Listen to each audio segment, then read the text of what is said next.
सरस्वती नमस्तुभ्यं वरदे कामरूपिणी विद्यारंभं करिष्यामि सिद्धिर्भवतु मे सदा.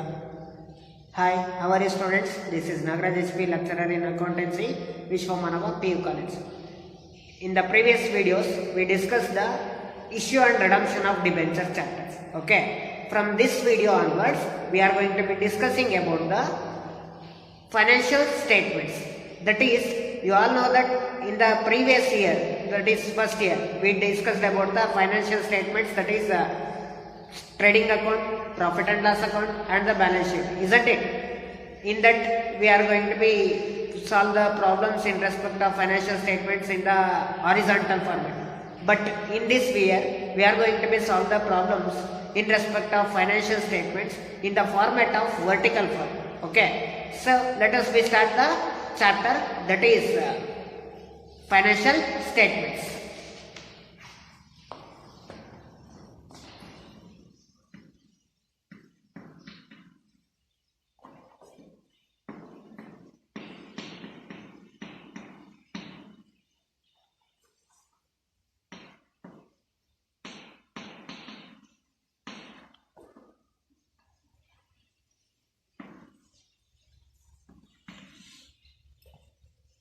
Okay, let us know what exactly the financial statements, why the companies are going to be prepare the financial statements, what is the necessary behind the preparations of the financial statements, and what are the financial statements, and when it is going to be prepare the financial statements.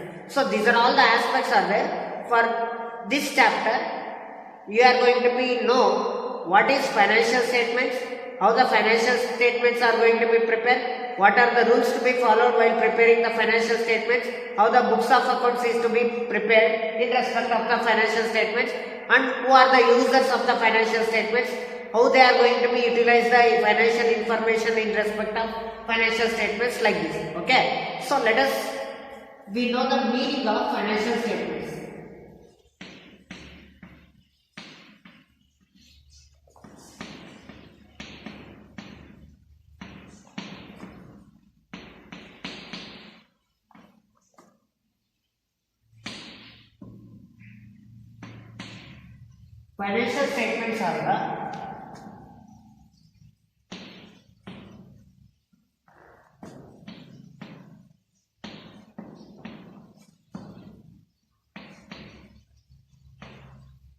Financial statements are the formal financial reports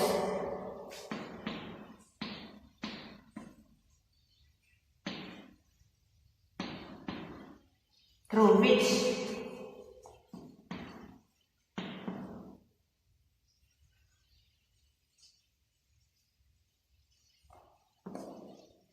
corporate management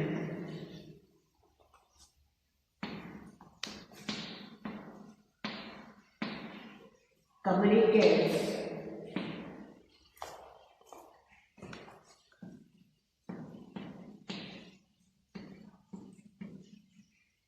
financial information to its users. Say, financial statements are the formal financial reports. Formal financial reports means in the financial statements you have to keep it in mind. There is a trading and profit and loss account, that is income account, and balance sheet, that is a positional statement. And nowadays the financial statements, it is also going to be include the cash flow statement, that is income statement, balance sheet, and also cash flow statement. Say, the financial statements is going to be comprises of income statement. Income statement nothing but profit and loss account. Okay, in order to know the profit and loss position of the any business, you have to prepare the income statement every year at the end of the accounting year. It is going to be prepared quarterly, or it may be the half yearly, or it may be the annual. Okay. Keep it in mind, the financial statements are going to be prepared by the every company on the periodical concept. Okay. That is, they are going to be prepare the income statement. They are going to be prepare the balance sheet. Balance sheet is also called as position statement.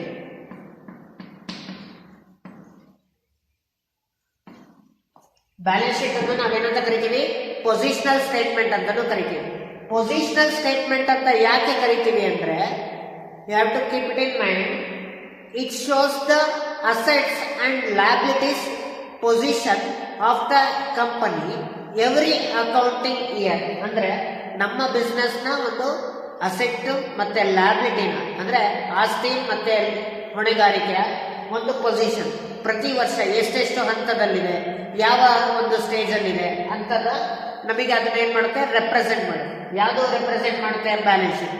In order to know the financial assets and liabilities of the company, you have to prepare the balance sheet. Okay.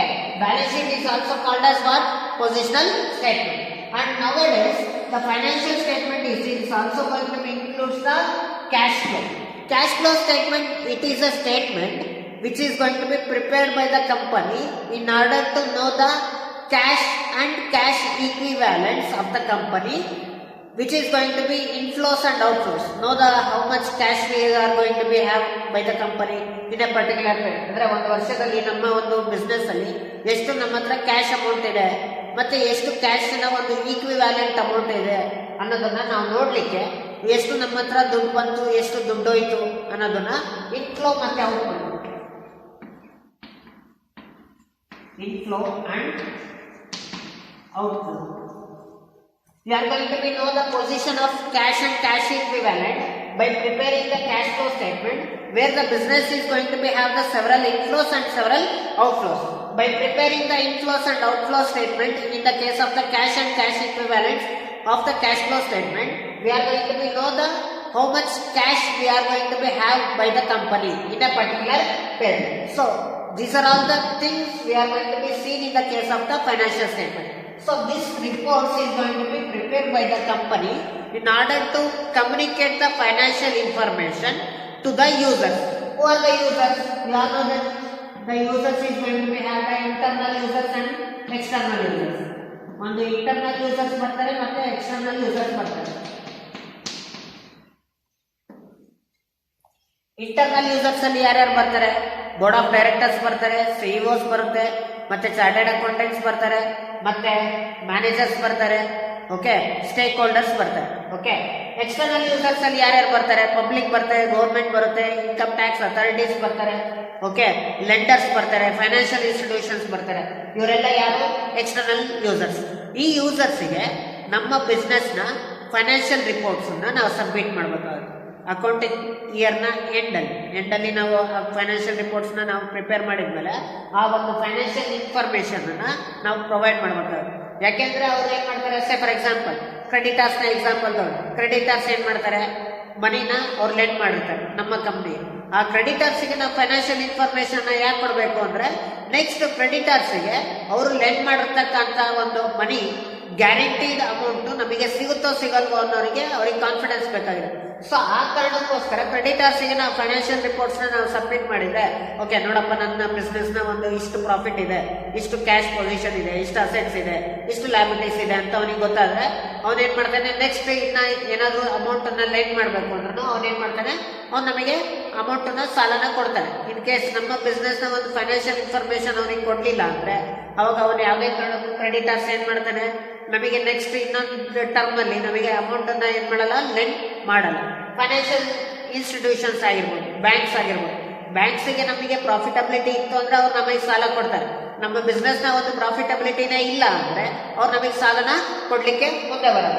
ಯಾಕೆಂದ್ರೆ business ಚೆನ್ನಾಗಿತ್ತು ಅಂದ್ರೆ ಮಾತ್ರ ಅವ್ರು ಸಾಲ ಕೊಡ್ತಾರೆ. ಅವಾಗ ಅವ್ರು ಕೊಟ್ಟಿರ್ತಕ್ಕಂಥ ಸಾಲಕ್ಕೆ ಅವರಿಗೆ ಗ್ಯಾರಂಟಿ ಇರುತ್ತೆ, ಇವರು ರೀಪೇ ಮಾಡ್ತಾರೆ ಅಂತ. ಇನ್ ಕೇಸ್ ಅವ್ರು ಏನಾದ್ರು ಕೊಟ್ಟಿರ್ತಕ್ಕಂಥ ಸಾಲ ನಮಗೆ ವಾಪಸ್ ಬರಲ್ಲ ಅಂದ್ರೆ ಕಂಪನಿಗೆ ಅದು ದುಡ್ಡು ಬರುತ್ತೆ, ಬಟ್ ಬ್ಯಾಂಕಿಗೆ ಏನಾಗುತ್ತೆ, ಅದು ಲಾಸ್ ಆಗುತ್ತೆ. ಸೊ ಅದಕ್ಕೋಸ್ಕರನೇ ಯಾವುದೇ ಒಂದು bank before they are going to be lend the money, they are going to be ask the financial reports of the company. ನೋಡಿ, ಯಾವುದೇ ಒಂದು ಬ್ಯಾಂಕ್ ಅವರು ಸಾಲನ ಕೊಡ್ಲಿಕ್ಕಿಂತ ಮುಂಚೆ ಫೈನಾನ್ಷಿಯಲ್ ರಿಪೋರ್ಟ್ಸ್ ಅನ್ನ ಅವ್ರು ಕೇಳ್ತಾರೆ. ಫೈನಾನ್ಷಿಯಲ್ ರಿಪೋರ್ಟ್ಸ್ ನ ಕೇಳಿ ಅದ್ರ ಒಂದು ಫೈನಾನ್ಷಿಯಲ್ ಇನ್ಫಾರ್ಮೇಶನ್ ನ ತಿಳ್ಕೊಂಡಾದ್ಮೇಲೆ ಅವ್ರು ಏನ್ ಮಾಡ್ತಾರೆ, ಸಾಲನ ಕೊಡ್ಲಿಕ್ಕೆ ಮುಂದೆ ಬರ್ತಾರೆ. ಸೊ ಅದಕ್ಕೋಸ್ಕರ ನಾವು ಯೂಸರ್ಸಿಗೆ ಒಂದು ಫೈನಾನ್ಷಿಯಲ್ ಇನ್ಫಾರ್ಮೇಶನ್ ನ ಪ್ರೊವೈಡ್ ಮಾಡ್ಲಿಕ್ಕೋಸ್ಕರನೇ ನಾವೇನ್ ಮಾಡ್ತೀವಿ, ಫೈನಾನ್ಷಿಯಲ್ ರಿಪೋರ್ಟ್ಸ್ ನ ಪ್ರತಿ ವರ್ಷನೂ ನಾವೇನ್ ಮಾಡ್ತೀವಿ, ಪ್ರಿಪೇರ್ ಮಾಡ್ತೀವಿ. ಸೊ ಈ ಫೈನಾನ್ಷಿಯಲ್ ಸ್ಟೇಟ್ಮೆಂಟ್ಸ್ ನ ಒಂದು ಫೈನಾನ್ಷಿಯಲ್ ಸ್ಟೇಟ್ಮೆಂಟ್ಸ್ ಅಲ್ಲಿ ನಿಮಗೆ ಏನಿರುತ್ತೆ, ಒಂದು ಇನ್ಕಮ್ ಸ್ಟೇಟ್ಮೆಂಟ್ ಇರುತ್ತೆ, ಒಂದು ಬ್ಯಾಲೆನ್ಸ್ ಶೀಟ್ ಇರುತ್ತೆ, ಮತ್ತೆ ಕ್ಯಾಶ್ ಫ್ಲೋ ಸ್ಟೇಟ್ಮೆಂಟ್ ಇರುತ್ತೆ. So this is the meaning in respect of financial statements. Keep it in mind, financial statements are the financial reports. It consists of only the financial matters only, okay, through which corporate management nothing but the board of directors, okay, board of directors and CEOs and managing directors are going to be comes under the case of the corporate management, okay, business concern. Corporate management ಅವರು ಏನ್ ಮಾಡ್ತಾರೆ, communicate nothing but financial information ಅವ್ರೇನ್ ಮಾಡ್ತಾರೆ, ಇನ್ನೊಂದು ಪರ್ಸನ್ಸ್ಗೆ ಅವ್ರೇನ್ ಮಾಡ್ತಾರೆ, ಹೇಳ್ತಾ ಹೋಗ್ತಾರೆ. Communicate the financial information to the users. The users may be the internal users or it may be the external users. Okay, internal users ಮತ್ತು ಎಕ್ಸ್ಟರ್ನಲ್. ಫಾರ್ ಎಕ್ಸಾಂಪಲ್, ಒಂದು ಶೇರ್ ಹೋಲ್ಡರ್ಸ್ಗೆ ಫೈನಾನ್ಷಿಯಲ್ ಇನ್ಫಾರ್ಮೇಶನ್ ಹೇಗೆ ಗೊತ್ತಾಗಬೇಕು, ಏನಕ್ಕೆ ಗೊತ್ತಾಗಬೇಕು. ಇವಾಗ ನಾನು ಒಂದು ಶೇರ್ ಹೋಲ್ಡರ್ ಆಗಿರ್ತೀನಿ. ಇವಾಗ ನನಗೆ ಶೇರ್ ಹೋಲ್ಡರ್ಸ್, ನಾನು ಶೇರ್ಸ್ ಅಲ್ಲಿ ಇನ್ವೆಸ್ಟ್ ಮಾಡಿದೀನಿ ಅಂದ್ರೆ ನನಗೆ ರಿಟರ್ನ್ಸ್ ಏನ್ ಸಿಗುತ್ತೆ, ಒಂದು ಡಿವಿಡೆಂಡ್ ಸಿಗುತ್ತೆ. ಡಿವಿಡೆಂಡ್ ಯಾವ್ದ್ರ ಮುಖಾಂತರ ಬರುತ್ತೆ, ಪ್ರಾಫಿಟ್ ಮುಖಾಂತರ ಬರುತ್ತೆ. ಆ ಪ್ರಾಫಿಟ್ ನಮಗೆ ಗೊತ್ತಾಗಬೇಕು ಅಂದ್ರೆ ನಾವೇನ್ ಪ್ರಿಪೇರ್ ಮಾಡಬೇಕು, ಇನ್ಕಮ್ ಸ್ಟೇಟ್ಮೆಂಟ್ ಪ್ರಿಪೇರ್ ಮಾಡಬೇಕು. ಇನ್ಕಮ್ ಸ್ಟೇಟ್ಮೆಂಟ್ ನೀವು ಪ್ರಿಪೇರ್ ಮಾಡಲಿಲ್ಲ ಅಂದ್ರೆ ನಿಮಗೆ ಎಷ್ಟು ಪ್ರಾಫಿಟ್ ಬಂದಿದೆ ಅಂತ ನಿಮಗೆ ಗೊತ್ತಾಗಲ್ಲ. ಸೊ ನೀವು ಇನ್ಕಮ್ ಸ್ಟೇಟ್ಮೆಂಟ್ ಪ್ರಿಪೇರ್ ಮಾಡಿದ ತಕ್ಷಣ ನಿಮಗೆ ಎಷ್ಟು ಪ್ರಾಫಿಟ್ ಬಂದಿದೆ ಅಂತ ಗೊತ್ತಾಗುತ್ತೆ. ಆ ಪ್ರಾಫಿಟಬಿಲಿಟಿ ಬೇಸಿಸ್ ಅಲ್ಲಿ ನಿಮಗೆ ಡಿವಿಡೆಂಡ್ ಎಷ್ಟು ಸಿಗುತ್ತೆ ಅಂತ ನಿಮಗೆ ಗೊತ್ತಾಗುತ್ತೆ. ಸೊ ಜಾಸ್ತಿ ಪ್ರಾಫಿಟ್ ಆದಂಗೆಲ್ಲ ಡಿವಿಡೆಂಡ್ ಕೊಡೋದು ಏನಾಗುತ್ತೆ, ಜಾಸ್ತಿ ಆಗುತ್ತೆ. ಸೊ ಅದಕ್ಕೋಸ್ಕರನೇ ಶೇರ್ ಹೋಲ್ಡರ್ಸ್ ಏನ್ ಮಾಡ್ತಾರೆ, ಓಕೆ ಈ ಕಂಪ್ನಿಯಲ್ಲಿ ಇವತ್ತು ಈ ವರ್ಷ ಎಷ್ಟು ಪ್ರಾಫಿಟ್ ಬಂದಿದೆ, ಇಷ್ಟು ಪ್ರಾಫಿಟ್ ಬಂದಿದೆ ಅಂದ್ರೆ ನಮಗೆ ಎಷ್ಟು ಡಿವಿಡೆಂಡ್ ಸಿಗುತ್ತೆ ಅನ್ನೋ ಕ್ಯಾಲ್ಕುಲೇಷನ್ಸ್ ಅವ್ರು ಮಾಡ್ಕೊಂತಾರೆ. ಸೊ ಕ್ಯಾಲ್ಕುಲೇಷನ್ಸ್ ಮಾಡ್ಕೊಂಡಾಗ ಡಿವಿಡೆಂಡ್ ಜಾಸ್ತಿ ಸಿಗುತ್ತೆ ಅಂತ ಅವ್ರಿಗೆ ಗೊತ್ತಾದ್ರೆ ಅವ್ರು ಏನ್ ಮಾಡ್ತಾರೆ, ನೆಕ್ಸ್ಟ್ ಇನ್ನ ಅಡಿಷನಲ್ ಶೇರ್ಸ್ ಏನಾದ್ರು ಸಿಗೋದಾದ್ರೆ ಅಡಿಷನಲ್ ಶೇರ್ಸ್ ಅನ್ನ ಏನ್ ಮಾಡ್ತಾರೆ, ಪರ್ಚೇಸ್ ಮಾಡ್ತಾ ಹೋಗ್ತಾರೆ. ಯಾವಾಗ ಶೇರ್ಸ್ ಪರ್ಚೇಸ್ ಮಾಡಿದ್ರೆ ಕಂಪನಿ ಕ್ಯಾಪಿಟಲ್ ಬರುತ್ತೆ. ಸೊ ಅದಕ್ಕೋಸ್ಕರ ಪ್ರಾಫಿಟಬಿಲಿಟಿ ಪೊಸಿಷನ್ ಅನ್ನ ಅವ್ರು ಶೇರ್ ಹೋಲ್ಡರ್ಸಿಗೂ ಏನ್ ಮಾಡ್ತಾರೆ, ಕಮ್ಯುನಿಕೇಟ್ ಮಾಡಿದಾಗ ಅವ್ರ ಪ್ರಾಫಿಟ್ ನ ಪೊಸಿಷನ್ ನೋಡ್ಕೊಂಡು ಅವ್ರ ಡಿವಿಡೆಂಡ್ ಎಷ್ಟು ಸಿಗುತ್ತೆ ಅಂತ ಅವ್ರು ತಿಳ್ಕೊಂತಾರೆ. ಸೊ ಇದೆಲ್ಲ ನಮಗೆ ಒಂದು ಫೈನಾನ್ಷಿಯಲ್ ಸ್ಟೇಟ್ಮೆಂಟ್ಸ್ ನ ಒಂದು ನೆಸೆಸಿಟಿ. ಓಕೆ, ಸೊ ನಾವು let us know the features of financial statements.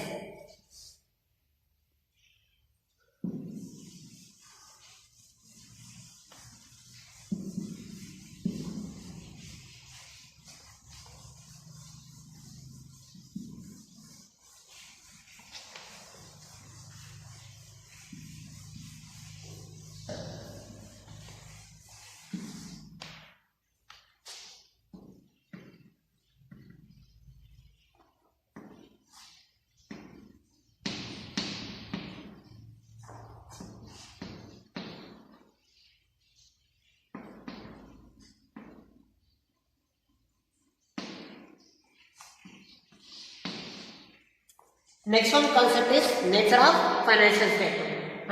In the nature of financial statements, that is, financial statements are going to be reveal the financial position as on that date. Means, if we are going to be prepare the financial statements on the case of the year ending of 31st May 2016, okay, on this particular date only, the financial statements are going to be reveal the financial results of the company. Okay, ಆ financial statements ಏನ್ ಮಾಡುತ್ತೆ, financial results ಅನ್ನ reveal ಮಾಡುತ್ತೆ. ಅಂದ್ರೆ ಹೇಳುತ್ತೆ ಈ company profit ಏನಿದೆ ಅಥವಾ ಲಾಸ್ ಆಗಿದೆಯಾ, ಅಥವಾ ಈ ಕಂಪ್ನಿ ಅಸೆಟ್ಸ್ ಎಷ್ಟಿದೆ, ಈ ಕಂಪ್ನಿ ಲ್ಯಾಬಿಲಿಟೀಸ್ ಎಷ್ಟಿದೆ, ಮತ್ತೆ ಈ ಕಂಪ್ನಿಯಲ್ಲಿ ಎಕ್ಸ್ಟರ್ನಲ್ ಲ್ಯಾಬಿಲಿಟಿ ಎಷ್ಟಿದೆ, ಇಂಟರ್ನಲ್ ಲ್ಯಾಬಿಲಿಟಿ ಎಷ್ಟಿದೆ, ಮತ್ತೆ ಫಿಕ್ಸ್ಡ್ ಅಸೆಟ್ಸ್ ಎಷ್ಟಿದೆ, ಕರೆಂಟ್ ಅಸೆಟ್ಸ್ ಎಷ್ಟಿದೆ.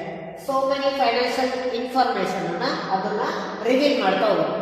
ಯಾವ್ದು ರಿವೀಲ್ ಮಾಡುತ್ತೆ, financial statements as a particular date. Okay, so ಈ ಫೈನಾನ್ಷಿಯಲ್ ಸ್ಟೇಟ್ಮೆಂಟ್ಸ್ ಅನ್ನ ನಾವು ಆ ಫೈನಾನ್ಷಿಯಲ್ ಇನ್ಫಾರ್ಮೇಶನ್ ಅನ್ನ ರಿವೀಲ್ ಮಾಡ್ತಾರೆ ಅಂದ್ರೆ ಆ ಫೈನಾನ್ಷಿಯಲ್ ಸ್ಟೇಟ್ಮೆಂಟ್ಸ್ ನ ನೇಚರ್ ಹೇಗಿರುತ್ತೆ, ಅದನ್ನ ಯಾವ ರೀತಿ ನಾವು ಪ್ರಿಪೇರ್ ಮಾಡ್ತೀವಿ.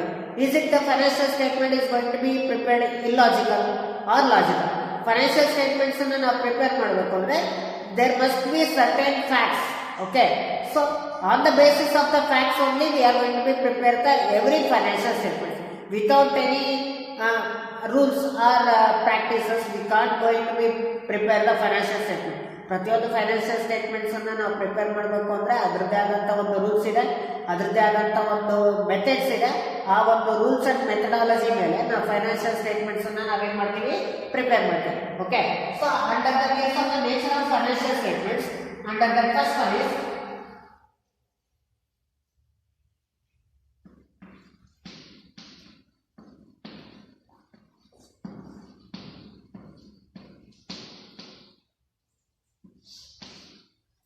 recorded facts. So the financial statements is going to be prepared on the basis of facts in the form of cost data. Cost data nothing but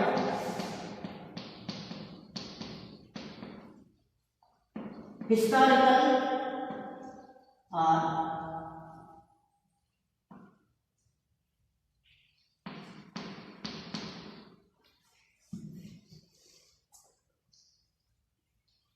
historical value or original cost.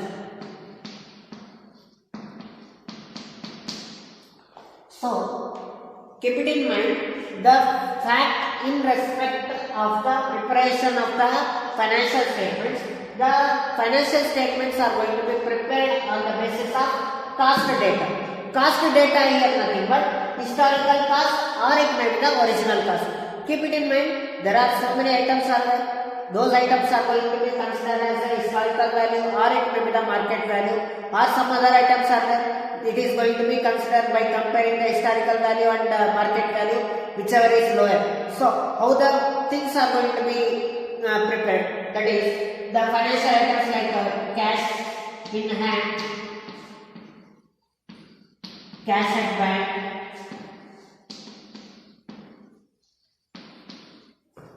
bills receivable,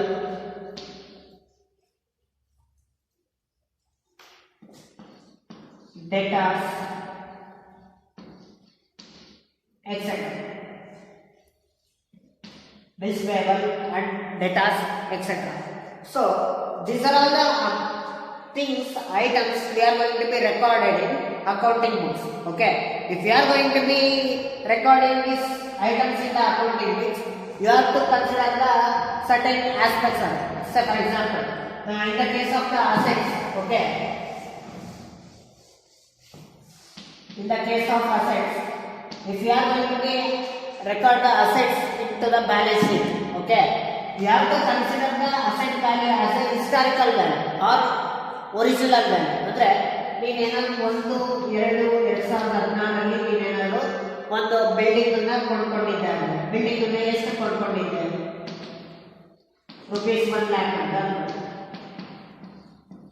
ಈ 1 lakh ಅನ್ನ ನೀವು ಯಾವ particular date ಅಲ್ಲಿ ನೀವು purchase ಮಾಡಿದ್ರೋ ಅದೇ particular date ಅಲ್ಲಿ purchase ಮಾಡತಕ್ಕಂತ ಒಂದು ವ್ಯಾಲ್ಯೂ ಆಫ್ ದ ಬಿಲ್ಡಿಂಗ್ ಅನ್ನ ನಾವೇನಂತ ಕರಿತೀವಿ, original cost or historical cost. ಈ ಒಂದು ಒರಿಜಿನಲ್ ಕಾಸ್ಟ್ ಹಿಸ್ಟಾರಿಕಲ್ ಕಾಸ್ಟ್ ಅಂದ್ರೆ ನಾವು ಆ ಅಸೆಟ್ಟಿನ ಒಂದು ವ್ಯಾಲ್ಯೂನ ನಾವೇನ್ ಮಾಡ್ತೀವಿ, ರೆಕಾರ್ಡ್ ಮಾಡ್ತಾ ಹೋಗ್ತೀವಿ. ಅದ್ರ ಮಾರ್ಕೆಟ್ ವ್ಯಾಲ್ಯೂನ ನಾವು ಕನ್ಸಿಡರ್ ಮಾಡಲ್ಲ. ಅಂದ್ರೆ ಫಾರ್ ಎಕ್ಸಾಂಪಲ್, ಇವಾಗ 1 ಲಕ್ಷ ನೀನು ಕೊಂಡ್ಕೊಂಡಿರ್ತೀಯ, 5 ವರ್ಷ ಆದ್ಮೇಲೆ ಅದ್ರ ವ್ಯಾಲ್ಯೂ ಏನಾಗಿರುತ್ತೆ, 10 ಲಕ್ಷ ಆಗಿದೆ. ನೀನು 5 ವರ್ಷ ಆದ್ಮೇಲೆ 10 ಲಕ್ಷ ಆಗಿದೆ ಅಂದ್ರೆ ನೀನು ಬ್ಯಾಲೆನ್ಸ್ ಶೀಟ್ ಅಲ್ಲಿ ಆ ಪರ್ಟಿಕ್ಯುಲರ್ ಇಯರ್ ಅಲ್ಲಿ, ಅಂದ್ರೆ ಅವಾಗ 10 ವರ್ಷ ಆದ್ಮೇಲೆ ನೀವು ಆ ಪರ್ಟಿಕ್ಯುಲರ್ ಫೈನಾನ್ಷಿಯಲ್ ಸ್ಟೇಟ್ಮೆಂಟ್ಸ್ ಅಲ್ಲಿ ಬಿಲ್ಡಿಂಗ್ ಅನ್ನ 10 ಲಕ್ಷ ಅಂತ ನೀವು ತೋರಿಸಲ್ಲ, ಬದಲಾಗಿ 1 ಲಕ್ಷನೇ ತೋರಿಸಿರ್ತೀರ. ಅದ್ರ ವ್ಯಾಲ್ಯೂ ಏನು ಅಪ್ರಿಸಿಯೇಟ್ ಆಗಿರುತ್ತೆ, ಆ ಅಪ್ರಿಸಿಯೇಟ್ ವ್ಯಾಲ್ಯೂ ಮತ್ತೆ ಡಿಪ್ರಿಸಿಯೇಟ್ ವ್ಯಾಲ್ಯೂ ಎರಡನ್ನೂ ಕನ್ಸಿಡರ್ ಮಾಡ್ತಾ ಹೋಗ್ತೀರಾ. Okay, keep it in mind, if you are going to be record the assets, these assets is going to be recorded on the basis of cost less depreciation.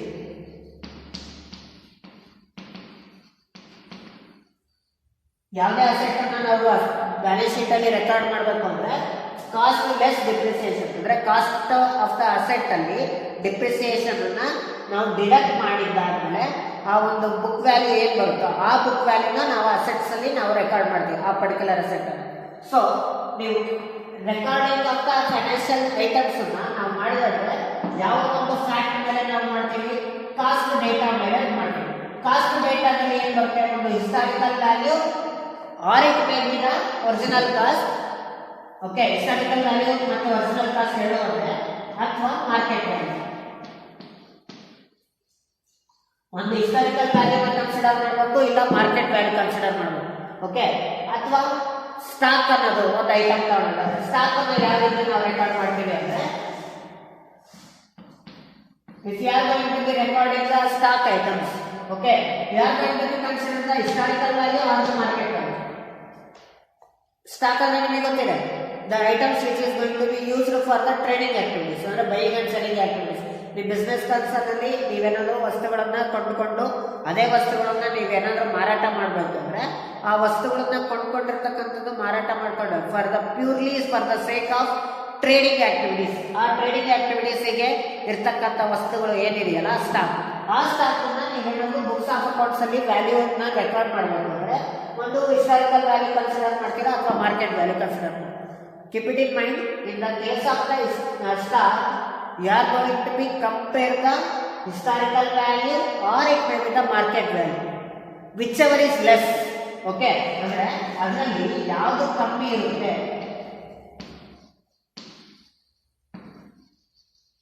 Historical value 10 ರೂಪಾಯಿ ಇತ್ತು, ಇದು 50 ರೂಪಾಯಿ ಇತ್ತು ಅಂದ್ರೆ ನಾವು consider ಮಾಡೋದು historical value consider ಮಾಡ್ತೀವಿ. ಅಕಸ್ಮಾತ್ ಹಿಸ್ಟಾರಿಕಲ್ ವ್ಯಾಲ್ಯೂ 100 ರೂಪಾಯಿ ಇತ್ತು, ಇದು 50 ರೂಪಾಯಿ ಇತ್ತು ಅಂದ್ರೆ ಮಾರ್ಕೆಟ್ ವ್ಯಾಲ್ಯೂ ಕನ್ಸಿಡರ್ ಮಾಡ್ತೀವಿ. ಯಾವುದಕ್ಕೆ? ಸ್ಟಾಕ್. ಅದಕ್ಕೆ ಸ್ಟಾಕಿಗೆ ಏನು ರೂಲ್ಸ್ ಬರುತ್ತೆ, ವಿಚ್ ಆರ್ ಇಸ್ ಲೆಸ್ ಅಂದ್ರೆ ಕಾಸ್ಟ್ ಅಲ್ಲಿ ನಾವು ನೋಡೋದಾದ್ರೆ ಯಾವುದು ಕಡಿಮೆ ಬೆಲೆ ಇರುತ್ತೆ, ಒರಿಜಿನಲ್ ಕಾಸ್ಟ್ ಕಡಿಮೆ ಇರುತ್ತೆ ಅಥವಾ ಮಾರ್ಕೆಟ್ ವ್ಯಾಲ್ಯೂ ಕಮ್ಮಿ ಇರುತ್ತೋ ನೋಡ್ತೀವಿ, ಕಂಪೇರ್ ಮಾಡ್ತೀವಿ. ಕಂಪೇರ್ ಮಾಡಿದಾಗ ಒರಿಜಿನಲ್ ಕಾಸ್ಟ್ ಏನಾದರೂ ಕಮ್ಮಿ ಇತ್ತು ಅಂದ್ರೆ ಅದನ್ನು ಕನ್ಸಿಡರ್ ಮಾಡ್ತೀವಿ. ಯಾವುದಕ್ಕೆ? ಸ್ಟಾಕಿಗೆ. Okay, in case market value ಏನಾದ್ರು ಕಮ್ಮಿ ಇತ್ತು ಅಂದ್ರೆ ಅವಾಗ ಸ್ಟಾಕಿಗೆ ನಾವು ಮಾರ್ಕೆಟ್ ವ್ಯಾಲ್ಯೂನ ಕನ್ಸಿಡರ್ ಮಾಡ್ತೀವಿ. ಸೊ ಈ ತರ ನಾವು ಫೈನಾನ್ಷಿಯಲ್ ಐಟಮ್ಸ್ ಅನ್ನ ನಾವು ಫೈನಾನ್ಷಿಯಲ್ ಸ್ಟೇಟ್ಮೆಂಟ್ಸ್ ಅಲ್ಲಿ ರೆಕಾರ್ಡ್ ಮಾಡಬೇಕಾದ್ರೆ ನಾವು ಯಾವ ಒಂದು ಫ್ಯಾಕ್ಟ್ಸ್ ಅನ್ನ ಕನ್ಸಿಡರ್ ಮಾಡ್ತೀವಿ, ಕಾಸ್ಟ್ ಫ್ಯಾಕ್ಟ್ ಅನ್ನ ನಾವು ಕನ್ಸಿಡರ್ ಮಾಡ್ತೀವಿ. ಕಾಸ್ಟ್ ಡೇಟಾ ಅಲ್ಲಿ ಹಿಸ್ಟಾರಿಕಲ್ ಕಾಸ್ಟ್ ಬರುತ್ತೆ ಮತ್ತೆ ಮಾರ್ಕೆಟ್ ವ್ಯಾಲ್ಯೂ ಬರುತ್ತೆ. Okay, so this is the first one, nature of financial statement.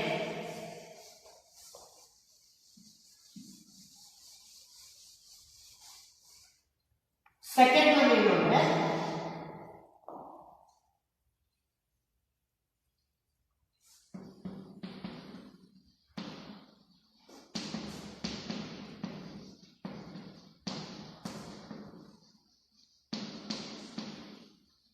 accounting convention.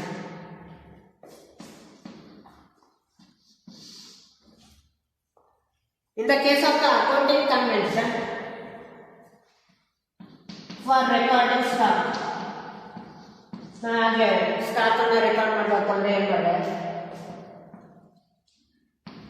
Historical or market value, whichever is less. There are certain conventions are there. These conventions are going to be guide the any company in order to record the financial items into the financial statements. ಯಾವುದೇ ಒಂದು conventions ನಾವು accounting concepts and convention ಅಂತ first ಇಯರ್ಗೆ second chapters ಅಲ್ಲಿ ನೋಡಿದ್ವಿ. ಅದರಲ್ಲಿ accounting concepts and conventions ಅಂತ ಇತ್ತು. ಆ ಅಕೌಂಟಿಂಗ್ ಕಾನ್ಸೆಪ್ಟ್ಸ್ ಅಂಡ್ ಕನ್ವೆನ್ಷನ್ಸ್ ಅನ್ನ ನಾವು ಯಾವ್ದ್ರ ಮೇಲೆ ನಾವು ಡಿರೈವ್ ಮಾಡಿದ್ವಿ, generally accepted accounting principle GAAP. ಆ ಗ್ಯಾಪ್ ನ ಆಧಾರದ ಮೇಲೆ ಕಾನ್ಸೆಪ್ಟ್ಸ್ ಅಂಡ್ ಕನ್ವೆನ್ಷನ್ಸ್ ಅನ್ನ ನೋಡಿದ್ವಿ. ಆ ಕಾನ್ಸೆಪ್ಟ್ಸ್ ಅಂಡ್ ಕನ್ವೆನ್ಷನ್ಸ್ ನಮಗೆ ಏನಕ್ಕೆ ಬರುತ್ತೆ ಅಂದ್ರೆ, ಈ ಕಾನ್ಸೆಪ್ಟ್ ಅಂಡ್ ಕನ್ವೆನ್ಷನ್ ನ ಒಂದು ಆಧಾರವಾಗಿ ಇಟ್ಕೊಂಡೆ ನಾವು ಯಾವುದೇ ಒಂದು ಕಂಪನಿಯವರು ಫೈನಾನ್ಷಿಯಲ್ ಸ್ಟೇಟ್ಮೆಂಟ್ಸ್ ಅನ್ನ ಪ್ರಿಪೇರ್ ಮಾಡ್ತಾರೆ ಅಂತ ಹೇಳಿದ್ವಿ. ಓಕೆ, ಸೊ ಆ ಕಾನ್ಸೆಪ್ಟ್ಸ್ ಅಂಡ್ ಕನ್ವೆನ್ಷನ್ ನ ಬೇಸಿಸ್ ಅಲ್ಲಿ ನಾವು ಫೈನಾನ್ಷಿಯಲ್ ಸ್ಟೇಟ್ಮೆಂಟ್ಸ್ ನ ಪ್ರಿಪೇರ್ ಮಾಡ್ತೀವಿ ಅಂದ್ರೆ ಆ ಫೈನಾನ್ಷಿಯಲ್ ಐಟಮ್ಸ್ ಅನ್ನ ಫೈನಾನ್ಷಿಯಲ್ ಸ್ಟೇಟ್ಮೆಂಟ್ಸ್ ಅಲ್ಲಿ ನಾವು ರೆಕಾರ್ಡ್ ಮಾಡಬೇಕು ಅಂದ್ರೆ ಅದನ್ನ ಹೇಗಂದ್ರೆ ಹಾಗೆ ನಾವು ರೆಕಾರ್ಡ್ ಮಾಡಲ್ಲ. ಸೊ ಅದಕ್ಕೆ ಒಂದು ಸರ್ಟನ್ ಪ್ರೊಸೀಜರ್ಸ್ ಅಂತ ಇದೆ. ಆ ಪ್ರೊಸೀಜರ್ ಅಂತ ನಾವು ನೋಡಿದ್ರೆ ಫೈನಾನ್ಷಿಯಲ್ ಐಟಮ್ಸ್ ಅನ್ನ ಯಾವ ರೀತಿ ರೆಕಾರ್ಡ್ ಮಾಡಬೇಕು. ಸ್ಟಾಕ್ ಅನ್ನೋದು ಒಂದು ಫೈನಾನ್ಷಿಯಲ್ ಐಟಮ್. ಸ್ಟಾಕ್ ಅನ್ನ ನಾವು ಫೈನಾನ್ಷಿಯಲ್ ಐಟಮ್ಸ್ ಅನ್ನ ನಾವು ಫೈನಾನ್ಷಿಯಲ್ ಸ್ಟೇಟ್ಮೆಂಟ್ಸ್ ಅಲ್ಲಿ ರೆಕಾರ್ಡ್ ಮಾಡೋದು. ಸ್ಟಾಕ್ ನಿಮಗೆ ಏನ್ ಬರುತ್ತೆ, ಒಂದು ಕ್ಲೋಸಿಂಗ್ ಸ್ಟಾಕ್ ಆದ್ರೆ ಟ್ರೇಡಿಂಗ್ ಅಕೌಂಟ್ ಕ್ರೆಡಿಟ್ ಸೈಡ್ ಬರುತ್ತೆ, ಮತ್ತೆ ಅದೇ ಕ್ಲೋಸಿಂಗ್ ಸ್ಟಾಕ್ ನಮಗೆ ಬ್ಯಾಲೆನ್ಸ್ ಶೀಟ್ ಅಲ್ಲಿ ಆ ಕಡೆ ಬರುತ್ತೆ, ಅಸೆಟ್ ಸೈಡ್ ಬರುತ್ತೆ. ಆ ಬ್ಯಾಲೆನ್ಸ್ ಶೀಟ್ ಅಲ್ಲಿ ಬರ್ತಕ್ಕಂಥ asset side closing stock next upcoming ಇಯರ್ಗೆ ಅದು ಓಪನಿಂಗ್ ಸ್ಟಾಕ್ ಆಗುತ್ತೆ. ಮತ್ತೆ ಓಪನಿಂಗ್ ಸ್ಟಾಕ್ ಅನ್ನ ನೀವು ಎಲ್ಲಿ ತೋರಿಸ್ತೀರಾ, ಫೈನಾನ್ಷಿಯಲ್ ಸ್ಟೇಟ್ಮೆಂಟ್ಸ್ ಅಲ್ಲಿ ಟ್ರೇಡಿಂಗ್ ಅಕೌಂಟ್ ಅಲ್ಲಿ ಡೆಬಿಟ್ ಸೈಡ್ ತೋರಿಸ್ತೀರಾ. Trading account debit side opening stock ಬರುತ್ತೆ, trading account credit side closing stock ಬರುತ್ತೆ. ಅದೇ ಕ್ಲೋಸಿಂಗ್ ಸ್ಟಾಕ್ ಮತ್ತೆ ಬ್ಯಾಲೆನ್ಸ್ ಶೀಟ್ ಅಲ್ಲಿ ಅಸೆಟ್ ಸೈಡ್. ನೆಕ್ಸ್ಟ್ ಇಯರ್ ಅದೇ closing stock opening stock. So ಈ ಸ್ಟಾಕ್ ಅನ್ನ ನಾವು ಬರಿಬೇಕು, 10,000 20,000 ಏನು ಅಮೌಂಟ್ ಇರುತ್ತೋ ಅದನ್ನು ಬರಿಬೇಕು ಅಂದ್ರೆ ಆ ಸ್ಟಾಕ್ ಅನ್ನ ನಾವು ಯಾವ್ದನ್ನ ಕನ್ಸಿಡರ್ ಮಾಡ್ತೀವಿ? ಹಿಸ್ಟಾರಿಕಲ್ ಕಾಸ್ಟ್ ಅನ್ನ ಕನ್ಸಿಡರ್ ಮಾಡಬೇಕು ಅಥವಾ ಮಾರ್ಕೆಟ್ ವ್ಯಾಲ್ಯೂ ಕನ್ಸಿಡರ್ ಮಾಡಬೇಕು? ಅವೆರಡನ್ನೂ ಕನ್ಸಿಡರ್ ಮಾಡಲ್ಲ. ಅದರಲ್ಲಿ ಯಾವುದು ನಮಗೆ ವ್ಯಾಲ್ಯೂ ಕಡಿಮೆ ಇರುತ್ತೆ ಅಂದ್ರೆ ಹಿಸ್ಟಾರಿಕಲ್ ವ್ಯಾಲ್ಯೂ ಕಡಿಮೆ ಇದ್ರೆ ಹಿಸ್ಟಾರಿಕಲ್ ವ್ಯಾಲ್ಯೂ ತಗೊಳ್ತೀವಿ, ಮಾರ್ಕೆಟ್ ವ್ಯಾಲ್ಯೂ ಕಮ್ಮಿ ಇತ್ತು ಅಂದ್ರೆ ಮಾರ್ಕೆಟ್ ವ್ಯಾಲ್ಯೂ ಕಮ್ಮಿ ಇರುತ್ತೆ. ಇವೆರಡನ್ನು ಕಂಪೇರ್ ಮಾಡಿ ಯಾವುದು ಕಡಿಮೆ ಇರುತ್ತೆ, ವಿಚ್ ಎವರ್ ಇಸ್ ಲೆಸ್, ಅದನ್ನ ಮಾತ್ರ ನಾವು ತಗೊಳ್ತೀವಿ. ಯಾವುದಕ್ಕೆ? Stock as a financial item for recording value.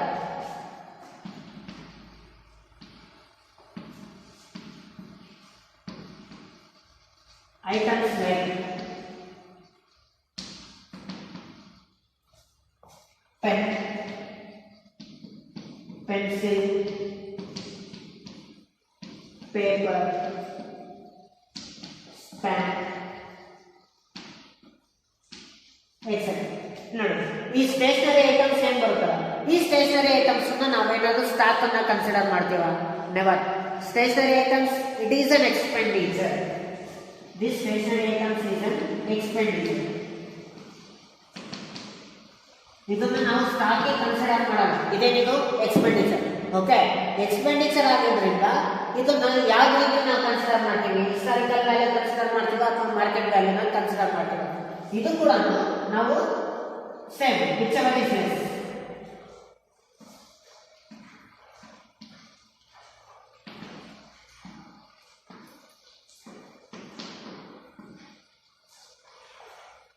ಈ ಸ್ಟೇಷನರಿ ಐಟಮ್ಸ್ ಅನ್ನ ನಾವು ಎಕ್ಸ್ಪೆಂಡಿಚರ್ ಅಂತ ಕನ್ಸಿಡರ್ ಮಾಡ್ತೀವಿ. ಅದನ್ನ ಯಾವುದೇ ಕಾರಣಕ್ಕೂ ನಾವು ಬ್ಯಾಲೆನ್ಸ್ ಶೀಟ್ ಅಲ್ಲಿ ತೋರಿಸಲ್ಲ, ಸ್ಟಾಕ್ ಅಲ್ಲಿ ನಾವು ತೋರಿಸಲ್ಲ. ಮತ್ತೆ ಈ ಒಂದು ಎಕ್ಸ್ಪೆಂಡಿಚರ್ಸ್ ನಾವು ಇನ್ಕಮ್ ಅಂಡ್ ಎಕ್ಸ್ಪೆಂಡಿಚರ್ ಅಕೌಂಟ್ ಅಲ್ಲಿ ನಾವು ರೆಕಾರ್ಡ್ ಮಾಡ್ತೀವಿ. ಇನ್ಕಮ್ ಅಂಡ್ ಎಕ್ಸ್ಪೆಂಡಿಚರ್ ಅಕೌಂಟ್ ಅಲ್ಲಿ ನಾವು ರೆಕಾರ್ಡ್ ಮಾಡ್ತೀವಿ ಅಂದ್ರೆ ಅದನ್ನ ಯಾವ ರೀತಿ ನಾವು ಆ ಕಾಸ್ಟ್ ಅನ್ನ ನಾವು ಕನ್ಸಿಡರ್ ಮಾಡ್ತೀವಿ ಅಂದ್ರೆ ಮಾರ್ಕೆಟ್ ವ್ಯಾಲ್ಯೂ ಮತ್ತೆ ಹಿಸ್ಟಾರಿಕಲ್ ವ್ಯಾಲ್ಯೂ ಎರಡನ್ನೂ ಕಂಪೇರ್ ಮಾಡಿ ಅದರಲ್ಲಿ ಯಾವ್ದು ಕಡಿಮೆ ಇರುತ್ತೋ ಅದನ್ನ ಮಾತ್ರ ನಾವು ಕನ್ಸಿಡರ್ ಮಾಡ್ತೀವಿ.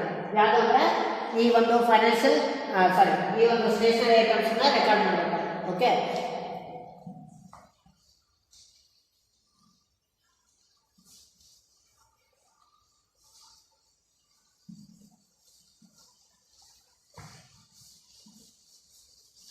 ನೆಕ್ಸ್ಟ್ ಒಂದು ಫೈನಾನ್ಷಿಯಲ್ ಐಟಮ್ ಏನು ಅಂದ್ರೆ assets. For recording assets,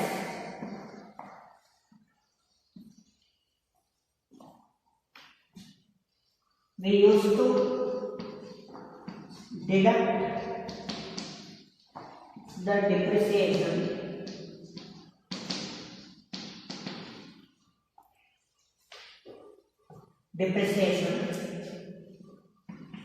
in the cost of asset every year.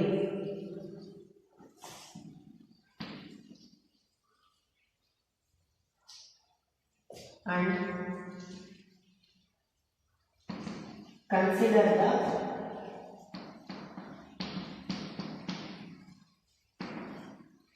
historical cost only. ನೋಡಿ, ಫೈನಾನ್ಷಿಯಲ್ ಐಟಮ್ಸ್ ಅಲ್ಲಿ ನೆಕ್ಸ್ಟ್ ಅಸೆಟ್ ಅಂತ ತಗೊಂಡ್ರೆ ಅಸೆಟ್ ಅನ್ನ ನಾವು ಯಾವ ರೀತಿ ರೆಕಾರ್ಡ್ ಮಾಡ್ತೀವಿ ಅಂದ್ರೆ ಪ್ರತಿ ವರ್ಷನೂ ಆಯಾ ಅಸೆಟ್ಟಿನ ಡಿಪ್ರಿಸಿಯೇಷನ್ ಡಿಡಕ್ಟ್ ಮಾಡಿದ್ಮೇಲೆ ಆ ಒಂದು ವ್ಯಾಲ್ಯೂ ಏನ್ ಬರುತ್ತೆ, ಕಾಸ್ಟ್ ಅಲ್ಲಿ ಡಿಪ್ರಿಸಿಯೇಷನ್ ಲೆಸ್ ಮಾಡಿದ್ರೆ ನಮಗೆ ಏನ್ ಸಿಗುತ್ತೆ? ಬುಕ್ ವ್ಯಾಲ್ಯೂ ಸಿಗುತ್ತೆ. ಆ ಬುಕ್ ವ್ಯಾಲ್ಯೂನ ಮಾತ್ರ ನಾವು ಫೈನಾನ್ಷಿಯಲ್ ಸ್ಟೇಟ್ಮೆಂಟ್ಸ್ ಅಲ್ಲಿ ನಾವು ರೆಕಾರ್ಡ್ ಮಾಡೋದು.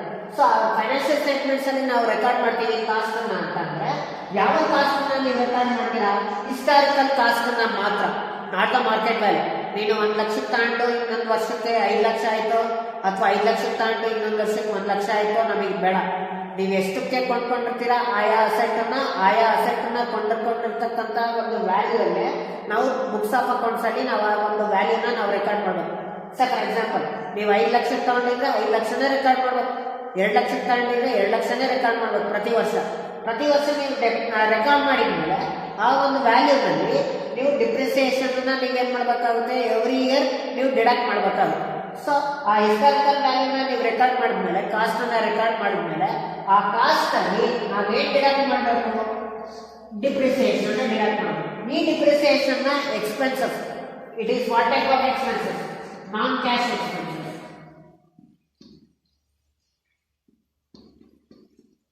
ಡಿಪ್ರಿಸಿಯೇಷನ್ ಇದು ನಾನ್ ಕ್ಯಾಶ್ ಎಕ್ಸ್ಪೆನ್ಸಸ್. ಈ ಡಿಪ್ರಿಸಿಯೇಷನ್ ನಾನ್ ಕ್ಯಾಶ್ ಎಕ್ಸ್ಪೆನ್ಸಸ್ ಅನ್ನ ಬ್ಯಾಲೆನ್ಸ್ ಶೀಟ್ ಅಲ್ಲಿ ಅಸೆಟ್ಸ್ ಅಲ್ಲಿ ಡಿಡಕ್ಟ್ ಮಾಡಿದ್ಮೇಲೆ ಅದನ್ನ ಎಲ್ಲಿ ರೆಕಾರ್ಡ್ ಮಾಡ್ತೀರಾ? ಮತ್ತೆ ಪ್ರಾಫಿಟ್ ಅಂಡ್ ಲಾಸ್ ಅಕೌಂಟ್ ಅಲ್ಲಿ ಅದನ್ನ ಟ್ರಾನ್ಸ್ಫರ್ ಮಾಡಬೇಕು. ಪ್ರಾಫಿಟ್ ಅಂಡ್ ಲಾಸ್ ಅಕೌಂಟ್ ಅಲ್ಲಿ ಟ್ರಾನ್ಸ್ಫರ್ ಮಾಡಬೇಕು ಅಂದ್ರೆ ಎಲ್ಲಿ ಟ್ರಾನ್ಸ್ಫರ್ ಮಾಡ್ತೀರಾ? ಪ್ರಾಫಿಟ್ ಅಂಡ್ ಲಾಸ್ ಅಕೌಂಟ್ ಅಲ್ಲಿ debit side.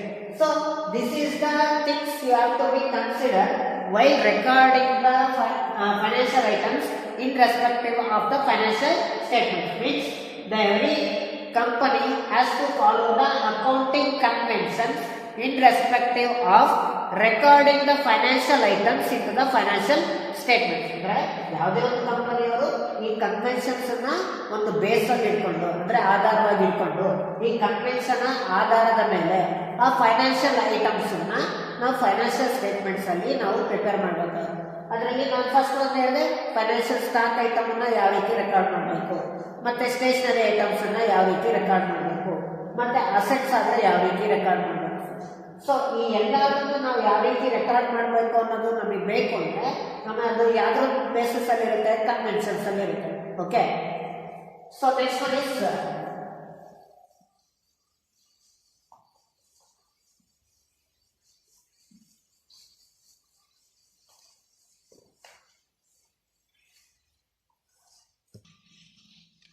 okay, the next one, third one point is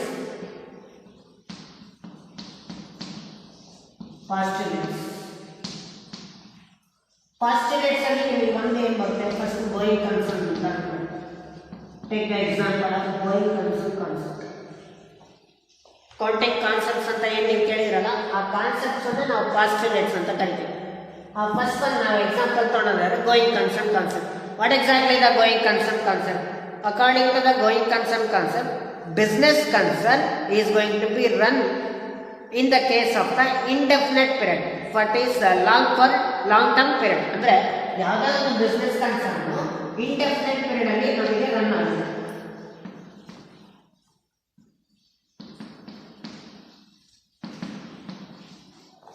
Every business concern is going to be run in the case of the indefinite period.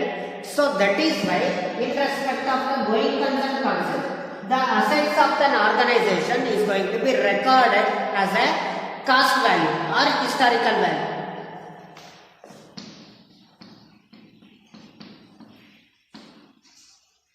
ನೋಡಿ, ಈ postulates ನ basis ಅಲ್ಲಿ, concepts ನ basis ಅಲ್ಲಿ going concern concept ಅನ್ನ ನಾವು ತಗೊಳ್ಳೋದಾದ್ರೆ, going concern concept ಅಲ್ಲಿ ನಮಗೆ ಏನ್ ಗೊತ್ತಾಗುತ್ತೆ? ಯಾವುದೇ ಒಂದು ಬಿಸ್ನೆಸ್ ಅನ್ನ ಇಂಡೆಫಿನೆಟ್ ಪೀರಿಯಡ್ ಅಲ್ಲಿ ನಾವು ರನ್ ಮಾಡ್ತೀವಿ ಅಂತ ಗೊತ್ತಾಗುತ್ತೆ. ಇಂಡೆಫಿನೆಟ್ ಪೀರಿಯಡ್ ಅಂದ್ರೆ ಏನು? ಇವಾಗ ನನ್ನ ಬಿಸ್ನೆಸ್ ನಾನು ಇವತ್ತು ಸ್ಟಾರ್ಟ್ ಮಾಡ್ತೀನಿ, ಎಲ್ಲಿ ತನಕ ನನ್ನ ಬಿಸ್ನೆಸ್ ನಾನು ಕಂಟಿನ್ಯೂ ಮಾಡ್ತೀನಿ ಅಂತ ನಮಗೆ ಏನಾದ್ರು ಗೊತ್ತಿರುತ್ತಾ?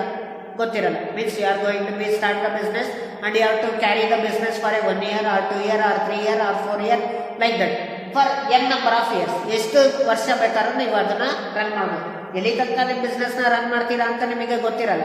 ಹಾಗಾಗಿ ಇಂಡೆಫಿನೆಟ್ ಪೀರಿಯಡ್ ಅಂತ ಬಂದಾಗ ನೀವು ಬಿಸ್ನೆಸ್ ಅಲ್ಲಿ ಇರ್ತಕ್ಕಂಥ ಅಸೆಟ್ಸ್ ಅನ್ನ ನೀವೇನಾದ್ರೂ ರೆಕಾರ್ಡ್ ಮಾಡಬೇಕು ಅಂದ್ರೆ ಗೋಯಿಂಗ್ ಕನ್ಸರ್ನ್ ಕಾನ್ಸೆಪ್ಟ್ ಪ್ರಕಾರ ನೀವು ಯಾವ ಒಂದು ವ್ಯಾಲ್ಯೂನ ಕನ್ಸಿಡರ್ ಮಾಡಬೇಕು?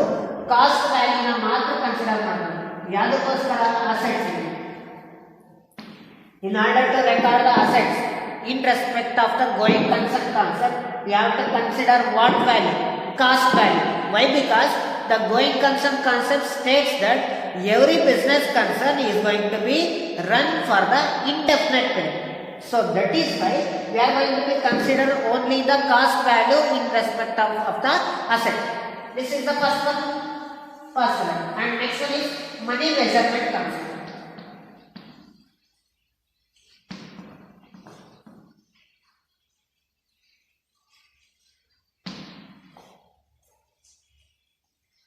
ಮನಿ ಮೆಜರ್ಮೆಂಟ್ ಕಾನ್ಸೆಪ್ಟ್ ಅಂದ್ರೆ ನಿಮಗೆ ಗೊತ್ತಿದೆ. The every business concern is going to be measure the transactions in terms of money. Okay, ನಿಮಗೆ ಟ್ರಾನ್ಸಾಕ್ಷನ್ಸ್ ನಾವು ಮಾನಿಟರಿ ವ್ಯಾಲ್ಯೂ ಅಲ್ಲಿ ನಾವು ಏನ್ ಮಾಡ್ತೀವಿ? ಮೆಜರ್ಸ್ ಮಾಡ್ತೀವಿ. ಈವೆಂಟ್ಸ್ ಅಂಡ್ ಟ್ರಾನ್ಸಾಕ್ಷನ್ಸ್ ಅಂತ ಕೇಳಿದ್ವಿ. ಈವೆಂಟ್ ಅಲ್ಲಿ ನಿಮಗೆ ಮಾನಿಟರಿ ವ್ಯಾಲ್ಯೂ ಇರುತ್ತೆ, ಆ ಮಾನಿಟರಿ ವ್ಯಾಲ್ಯೂ ಇತ್ತು ಅಂದ್ರೆ ಮಾತ್ರ ನಾವು ಆ ಟ್ರಾನ್ಸಾಕ್ಷನ್ಸ್ ಅನ್ನ ಬುಕ್ಸ್ ಆಫ್ ಅಕೌಂಟ್ಸ್ ಅಲ್ಲಿ ನಾವು ರೆಕಾರ್ಡ್ ಮಾಡ್ತೀವಿ. ಯಾವ ಟ್ರಾನ್ಸಾಕ್ಷನ್ಸ್ ಗೆ ಮಾನಿಟರಿ ವ್ಯಾಲ್ಯೂ ಅಲ್ಲಿ ನಮಗೆ ಇರಲ್ಲ ಅಂತ ಒಂದು ಟ್ರಾನ್ಸಾಕ್ಷನ್ಸ್ ಅನ್ನ ನಾವು ಬುಕ್ಸ್ ಆಫ್ ಅಕೌಂಟ್ಸ್ ಅಲ್ಲಿ ರೆಕಾರ್ಡ್ ಮಾಡಲ್ಲ. Okay, so every transaction must be have the measuring value.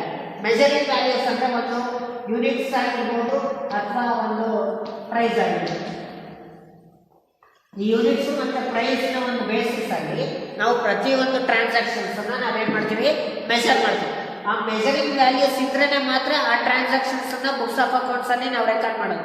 In case measuring value ಇಲ್ಲ ಅಂದ್ರೆ ಮಾನಿಟರಿ ವ್ಯಾಲ್ಯೂ ಇಲ್ಲ ಅಂದ್ರೆ, ಅದಕ್ಕೆ ಯಾವುದೇ ರೀತಿ ಬೆಲೆ ಇಲ್ಲ ಅಂದ್ರೆ ನಾವು ಆ ಟ್ರಾನ್ಸಾಕ್ಷನ್ಸ್ ನ ಬುಕ್ಸ್ ಆಫ್ ಅಕೌಂಟ್ಸ್ ಅಲ್ಲಿ ನಾವೇನ್ ಮಾಡಲ್ಲ, ರೆಕಾರ್ಡ್ ಮಾಡಲ್ಲ. ಯಾವ ಒಂದು ಕಾನ್ಸೆಪ್ಟ್ ಬೇಸಿಸ್ ಅಲ್ಲಿ, money measurement concept. Keep it in mind, according to the money measurement concept, every business concern is going to be keen to know the monetary value of the business in respective of the one year to another year. So monetary value ನ ಒಂದು ಎಷ್ಟು ಇದೆ ಅಂತ ನೋಡ್ಲಿಕ್ಕೋಸ್ಕರ ಪ್ರತಿ ವರ್ಷನೂ ಆ business monetary value ಇರತಕ್ಕಂಥ transactions ಮಾತ್ರ ಕನ್ಸಿಡರ್ ಮಾಡ್ತಾರೆ. ನಾನ್ ಮಾನಿಟರಿ ವ್ಯಾಲ್ಯೂ ಅಂದ್ರೆ ಮನಿ ಮೆಜರ್ಮೆಂಟ್ ವ್ಯಾಲ್ಯೂ ಇಲ್ಲದೆ ಇರತಕ್ಕಂಥ ಟ್ರಾನ್ಸಾಕ್ಷನ್ಸ್ ಯಾವುದೇ ರೀತಿ ಅವ್ರು ಕನ್ಸಿಡರ್ ಮಾಡಲ್ಲ. Okay, so this is about the money measurement concept. Okay, so next one is realisation concept.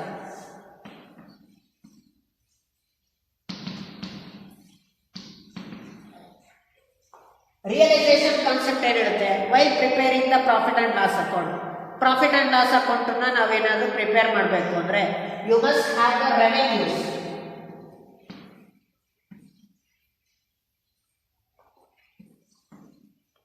Every business is going to be realize their expenses by the help of the revenue which is going to be earned by the organization. Revenue ಅಲ್ಲಿ ನೀವೇನು ನೋಡ್ತೀರಾ, sales ನೋಡ್ತೀರಾ. ಇವಾಗ for example ಇಷ್ಟು sales ಆಗಿದೆ, sales ಇಂದ ನಿನಗೆ ಇಷ್ಟು ಹಣ ಬಂದಿದೆ. ಓಕೆ, ಒಂದು 5 ಲಕ್ಷನೋ 1 ಲಕ್ಷನೋ 2 ಲಕ್ಷನೋ ಎಷ್ಟು ಹಣ ಬಂದಿದೆ. ಆ ಸೇಲ್ಸ್ ಇಂದ ಬಂದಿರತಕ್ಕಂಥ ರೆವೆನ್ಯೂ ಅಲ್ಲಿ ನೀವು ಪ್ರತಿಯೊಂದು ಎಕ್ಸ್ಪೆನ್ಸಸ್ ಏನಾಗಿರುತ್ತೆ ಆ ಎಕ್ಸ್ಪೆನ್ಸಸ್ ಅನ್ನ ಏನ್ ಮಾಡ್ತೀರಾ, ಓವರ್ಕಮ್ ಮಾಡ್ತೀರಾ. By the help of the revenue only we are going to be overcome the whatever the expenses which is going to be incurred by an organization. By the help of the realization concept, the every expenses of the business concern in respective of the particular accounting period, that expenses is going to be realized in the particular revenue only. ಅಂದ್ರೆ ಆಯಾ ವರ್ಷದ ಖರ್ಚು ವೆಚ್ಚಗಳು ಆಯಾ ವರ್ಷದ ಒಂದು ಆದಾಯದಲ್ಲೇ ಅದು realise ಆಗಬೇಕು. Okay, and a particular period expenses is to be realized on the particular period income only, according to the which concept, realization concept. So on the basis of these type of concepts, we are going to be prepare the financial statement, whether it is going concern concept or it is a money measurement concept or it is the realization concept. So ಈ ಒಂದು concept postulates na basis alli. Okay, we are going to be prepare the financial statement. So this is all about the nature of financial statement. ಅಂದ್ರೆ financial statements na ಒಂದು nature ಯಾವ basis ಅಲ್ಲಿ ನಾವು prepare ಮಾಡಬೇಕು ಅನ್ನೋದು. Okay,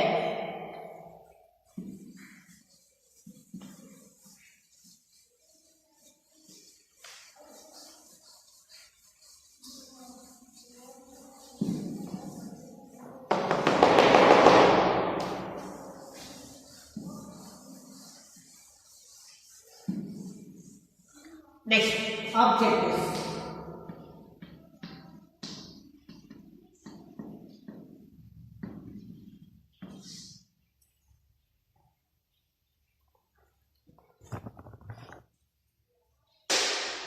Objectives of the financial statements. First one, to provide the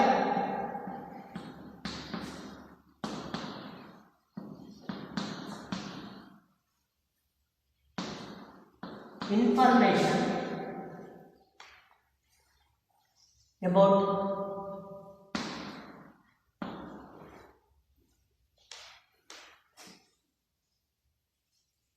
economic resources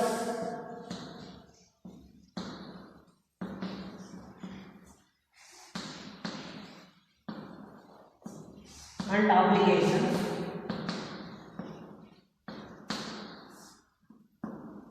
of business. First one objective is ಏನಾಗುತ್ತೆ ಅಂದ್ರೆ provide the information. ನಾವು ಇನ್ಫಾರ್ಮೇಷನ್ನ ಪ್ರೊವೈಡ್ ಮಾಡಬೇಕು. ಯಾವುದರ ಒಂದು information? Economic resources. Economic resources ಅಂದರೆ ಆರ್ಥಿಕ ಮೌಲ್ಯಗಳು, ಸಂಪನ್ಮೂಲ. ಆರ್ಥಿಕ ಸಂಪನ್ಮೂಲ ಯಾವ್ಯಾವು? ಒಂದು ಅಸೆಟ್ಸ್ ಮತ್ತು ಕ್ಯಾಶ್. ಓಕೆ, ಆ ಅಸೆಟ್ಸಲ್ಲಿ ಕ್ಯಾಶ್ ಏನು ಬೇಸಿಸಲ್ಲಿ ಇರುತ್ತೆ, ನಮ್ಮ ಒಂದು ಬಿಸ್ನೆಸ್ನ ಅಸೆಟ್ ವ್ಯಾಲ್ಯೂ ಏನಿದೆ ಆ ಅಸೆಟ್ ವ್ಯಾಲ್ಯೂನ ನಾವು ಇನ್ಫಾರ್ಮೇಷನ್ನ ನಾವೇನು ಮಾಡಬೇಕಾಗುತ್ತೆ? ಪ್ರೊವೈಡ್ ಮಾಡಬೇಕಾಗುತ್ತೆ. ಮತ್ತು ಆಬ್ಲಿಗೇಷನ್. ಒಂದು ಎಕನಾಮಿಕ್ ರಿಸೋರ್ಸಲ್ಲಿ ಅಸೆಟ್ಸ್ ಬರುತ್ತೆ, ಆಬ್ಲಿಗೇಷನ್ಸ್ ಅಲ್ಲಿ ಲಯಬಿಲಿಟೀಸ್ ಬರುತ್ತೆ. ಈ ಒಂದು ಎಕನಾಮಿಕ್ ರಿಸೋರ್ಸಸ್ ಅಲ್ಲಿ ಏನು ಬರುತ್ತೆ? ಅಸೆಟ್ಸ್ ಬರುತ್ತೆ. ಆಬ್ಲಿಗೇಷನ್ಸ್ ಅಲ್ಲಿ ಏನು ಬರುತ್ತೆ? ಲಯಬಿಲಿಟೀಸ್ ಬರುತ್ತೆ. ನಿಮ್ಮ ಅಸೆಟ್ಸ್ ಮತ್ತು ಲಯಬಿಲಿಟೀಸ್ನ ಒಂದು ಪೊಸಿಷನ್ ಏನಿದೆ ಅನ್ನೋ ಒಂದು ಇನ್ಫಾರ್ಮೇಷನ್ ನಾವೇನು ಮಾಡಬೇಕಾಗುತ್ತೆ? ಪ್ರೊವೈಡ್ ಮಾಡಬೇಕಾಗುತ್ತೆ. ಯಾರಿಗೆ ಪ್ರೊವೈಡ್ ಮಾಡಬೇಕು? ಯೂಸರ್ಸಿಗೆ. ಯಾವ ಯೂಸರ್ಸ್? ಒಂದು ಇಂಟರ್ನಲ್ ಯೂಸರ್ಸ್ ಆಗಿರ್ಬೋದು ಅಥವಾ ಎಕ್ಸ್ಟರ್ನಲ್ ಯೂಸರ್ಸ್ ಆಗಿರ್ಬೋದು. This is the first one objective of the financial statements. Okay. In order to provide the information of the economic resources and the obligations, you have to prepare the financial statements. Okay. And second one is to provide the information about the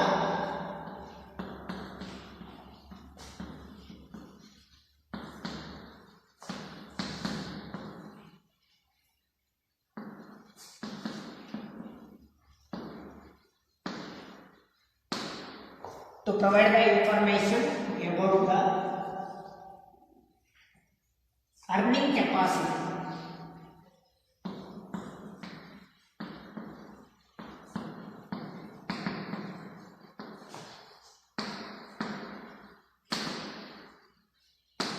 ನೋಡಿ, first one objective ಅಲ್ಲಿ economic resources, assets ಮತ್ತು obligation, liabilities ನೋಡಿ. ಅದು particular ಯಾವುದಕ್ಕೆ ಸಂಬಂಧಪಟ್ಟಿದ್ದು? Balance sheet. ಇಲ್ಲಿ earning capacity ಅಂತ ಇದೆ. ಅರ್ನಿಂಗ್ ಕೆಪಾಸಿಟಿ ನಮಗೆ ಗೊತ್ತಾಗಬೇಕು ಅಂದ್ರೆ ಏನು ಬೇಕು? ಇನ್ಕಮ್ ಸ್ಟೇಟ್ಮೆಂಟ್ ಗೊತ್ತಾಗಬೇಕು. ಇನ್ಕಮ್ ಸ್ಟೇಟ್ಮೆಂಟ್ ಇಲ್ದಲೇ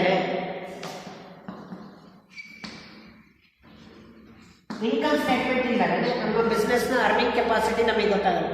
ಸೊ ಇನ್ಕಮ್ ಸ್ಟೇಟ್ಮೆಂಟ್ನ ಒಂದು ಬೇಸಿಸ್ ಅಲ್ಲಿ ನಮ್ಮ ಬಿಸ್ನೆಸ್ನ ಅರ್ನಿಂಗ್ ಕೆಪಾಸಿಟಿ ನಮಗೆ ಗೊತ್ತಾಗುತ್ತೆ. ಅಂದರೆ ಈ ವರ್ಷ ನಾವು ಎಷ್ಟು ದುಡ್ಡನ್ನ ಅರ್ನ್ ಮಾಡಿದ್ದೀವಿ, ನಮಗೆ ಎಷ್ಟು ಪ್ರಾಫಿಟಬಿಲಿಟಿ ಬಂದಿದೆ, ಈ ವರ್ಷಕ್ಕೂ ಹೋದ ವರ್ಷಕ್ಕೂ ನಮಗೆ ಪ್ರಾಫಿಟ್ ಇನ್ಕ್ರೀಸ್ ಆಗಿದೆಯೋ ಡಿಕ್ರೀಸ್ ಆಗಿದೆಯೋ, ಅಥವಾ ನಾವು ಇನ್ಕ್ರೀಸ್ ಮಾಡ್ಕೋಬೇಕು ಮುಂದಿನ ವರ್ಷಕ್ಕೆ ಅಂದರೆ ಏನು ಮಾಡಬೇಕು ಅನ್ನೋದನ್ನ ಫೋರ್ಕ್ಯಾಸ್ಟ್ ಮಾಡ್ಕೊಳ್ಲಿಕ್ಕೆ, ಅಥವಾ ಒಂದು ಆಗಿರ್ತಕ್ಕಂಥ ಒಂದು ಪ್ರಾಫಿಟಬಿಲಿಟಿನ ಒಂದು ನಾವಿನ್ನೂ ಇನ್ಕ್ರೀಸ್ ಮಾಡ್ಕೋಬೇಕು ಅಂದರೆ ಆ ಒಂದು ಅರ್ನಿಂಗ್ ಕೆಪಾಸಿಟಿ, ನಮ್ಮ ಬಿಸ್ನೆಸ್ನ ಕೆಪಾಸಿಟಿ ಏನು ಅಂತ ಗೊತ್ತಾಗಬೇಕು ಅಂದರೆ ನಮಗೇನು ಬೇಕು?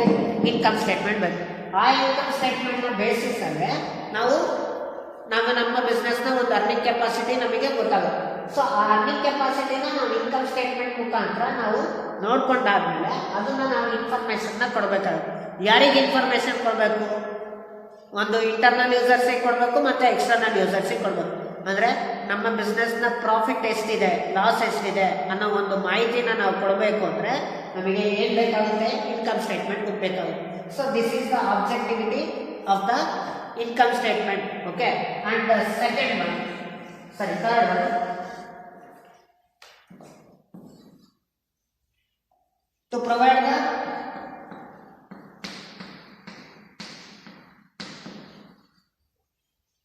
to provide the information about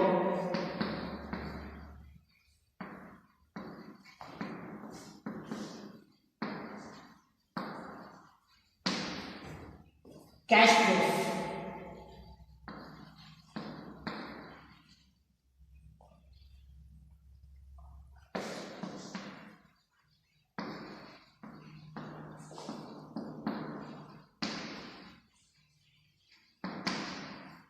ನಮ್ಮ ಒಂದು ಬಿಸ್ನೆಸ್ನ ಒಂದು ಕ್ಯಾಶ್ ಆ್ಯಂಡ್ ಕ್ಯಾಶ್ ಇಕ್ವಿವ್ಯಾಲೆಂಟ್ಸ್, ದುಡ್ಡು ಮತ್ತು ದುಡ್ಡಿನ ಸಮಾನವಾಗಿ ಇರ್ತಕ್ಕಂಥ ಯಾವುದೇ ಒಂದು ವಸ್ತುಗಳು ಅದು ಎಷ್ಟು ಇದೆ ಅಂತ ನಮಗೆ ಗೊತ್ತಾಗಬೇಕು ಅಂದರೆ, ಕ್ಯಾಶ್ ಆ್ಯಂಡ್ ಕ್ಯಾಶ್ ಇಕ್ವಿವ್ಯಾಲೆಂಟ್ಸ್ ಎಷ್ಟಿದೆ ಅಂತ ಗೊತ್ತಾಗಬೇಕು ಅಂದರೆ ನಾವೇನು ಪ್ರಿಪೇರ್ ಮಾಡಬೇಕು?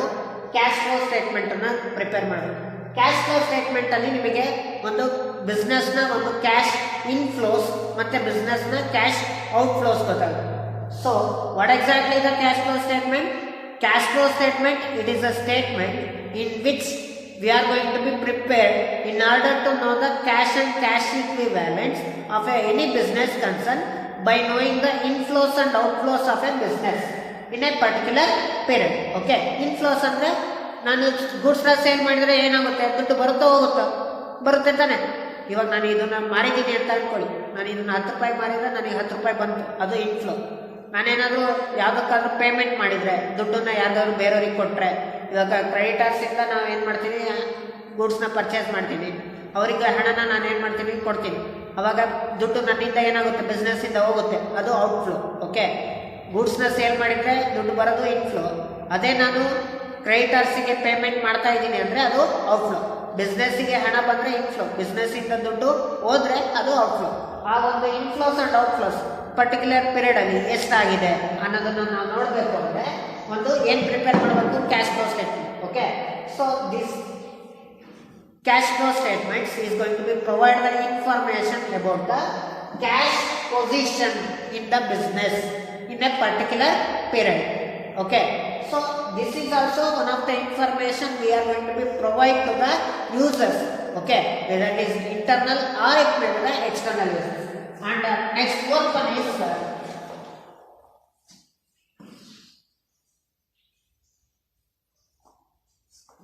to judge the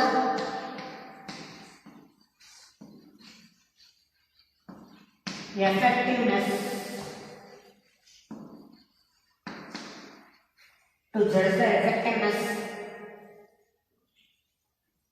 of the management.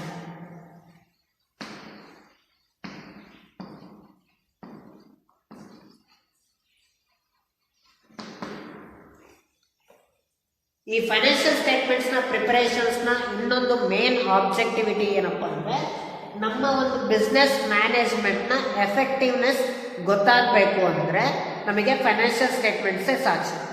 ಆ ಫೈನಾನ್ಷಿಯಲ್ ಸ್ಟೇಟ್ಮೆಂಟ್ಸಲ್ಲಿ ಇರ್ತಕ್ಕಂಥ ಫೈನಾನ್ಷಿಯಲ್ ಇನ್ಫಾರ್ಮೇಷನ್ನ ಆಧಾರದಲ್ಲೇ ನಮ್ಮ ಬಿಸ್ನೆಸ್ಸು ಯಾವ ರೀತಿ ನಾವು ಮ್ಯಾನೇಜ್ ಮಾಡ್ತಾ ಇದ್ದೀವಿ, ನಾವು ಮಾಡ್ತಕ್ಕಂಥ ಒಂದು ಬಿಸ್ನೆಸ್ನ ಒಂದು ಮ್ಯಾನೇಜ್ಮೆಂಟು ಸರಿ ಇದೆಯೋ ತಪ್ಪಿದೆಯೋ, ಅಥವಾ ತಪ್ಪಿದೆ ಅಂದರೆ ನಾವೇನೇನು ತಿದ್ಕೋಬೇಕು ಅನ್ನೋ ಒಂದು ಮಾಹಿತಿ ಇನ್ಫಾರ್ಮೇಷನ್ ನಮಗೆ ಸಿಗುತ್ತೆ. ಯಾವುದ್ರ ಮೇಲೆ, ಫೈನಾನ್ಷಿಯಲ್ ಸ್ಟೇಟ್ಮೆಂಟ್ಸ್. ಇವಾಗ ನಮಗೆ ನಾನು ಬಿಸ್ನೆಸ್ ನಾನು ಚೆನ್ನಾಗಿ ನಡೆಸ್ತಿದ್ದೀನೋ ಚೆನ್ನಾಗಿ ನಡೆಸ್ತಿಲ್ವೋ ಅಂತ ನಿನಗೆ ಹೆಂಗೆ ಗೊತ್ತಿರುತ್ತೆ? ನಿಮ್ಮ ಬಿಸ್ನೆಸ್ ಲಾಭದಲ್ಲಿದೆಯೋ ಅಂತ ನಿನಗೆ ಗೊತ್ತಾದರೆ ಮಾತ್ರ ನಿನಗೆ ಅನಿಸುತ್ತೆ ಓಕೆ ನನ್ನ ಬಿಸ್ನೆಸ್ ಪ್ರಾಫಿಟ್ ಇದೆ, ಹಾಗಾಗಿ ನನ್ನ ಬಿಸ್ನೆಸ್ ಚೆನ್ನಾಗಿದೆ. ನಿನ್ನ ಕೇಸ್ ಲಾಸಲ್ಲಿದ್ದರೆ ಅವಾಗ ನೀನೇನು ಅಂದ್ಕೊಂತೀಯ, ಅಯ್ಯೋ ನನ್ನ ಬಿಸ್ನೆಸ್ ಲಾಸಲ್ಲಿದೆ, ನನಗೆ ಇನ್ನೂ ನಾನು ಚೆನ್ನಾಗಿ ಮಾಡಬೇಕು ಅನ್ನೋದು ನಿಮಗೆ ಗೊತ್ತಾಗುತ್ತೆ. ಸೊ ಆ ಪ್ರಾಫಿಟ್ ಇದೆಯೋ ಅಥವಾ ಲಾಸ್ ಇದೆಯೋ ಮೇಲೆ ನಿಮಗೆ ಆ ಫೀಲಿಂಗ್ ಬರುತ್ತೆ ತಾನೆ. ಆ ಪ್ರಾಫಿಟ್ ಅಥವಾ ಲಾಸ್ ಅಂತ ನಿಮಗೆ ಗೊತ್ತಾಗಬೇಕು ಅಂದರೆ ಏನು ಬೇಕು? ಫೈನಾನ್ಷಿಯಲ್ ಸ್ಟೇಟ್ಮೆಂಟ್ಸ್ ಬೇಕು. ಆ ಫೈನಾನ್ಷಿಯಲ್ ಸ್ಟೇಟ್ಮೆಂಟ್ಸಲ್ಲಿ ಯಾವುದು? Income statement. ಇನ್ಕಮ್ ಸ್ಟೇಟ್ಮೆಂಟ್ ಇಲ್ಲ ಅಂದರೆ ನಿನಗೆ ಎಷ್ಟು ಪ್ರಾಫಿಟ್ ಇದೆ ಅಂತಲೂ ಗೊತ್ತಾಗಲ್ಲ, ಎಷ್ಟು ಲಾಭ ಇದೆ ಅಂತಲೂ ಗೊತ್ತಾಗಲ್ಲ. ಸೊ ಆ ಪ್ರಾಫಿಟ್ಟು ಮತ್ತು ಲಾಸನ್ನ ಬೇಸಿಸಲ್ಲಿ ನಿಮ್ಮ ಒಂದು ಬಿಸ್ನೆಸ್ನ ಮ್ಯಾನೇಜ್ಮೆಂಟು ಎಫೆಕ್ಟಿವ್ ಇದೆಯೋ ಇಲ್ವೋ ಅಂತ ಗೊತ್ತಾಗುತ್ತೆ. So this is also another one objectivity in respect of preparations of the financial statements. Next, fifth one is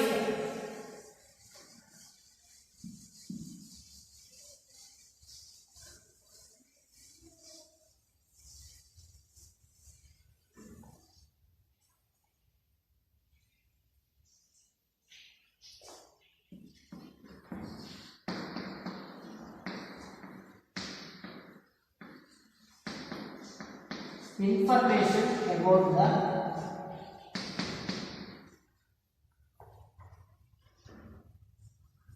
activities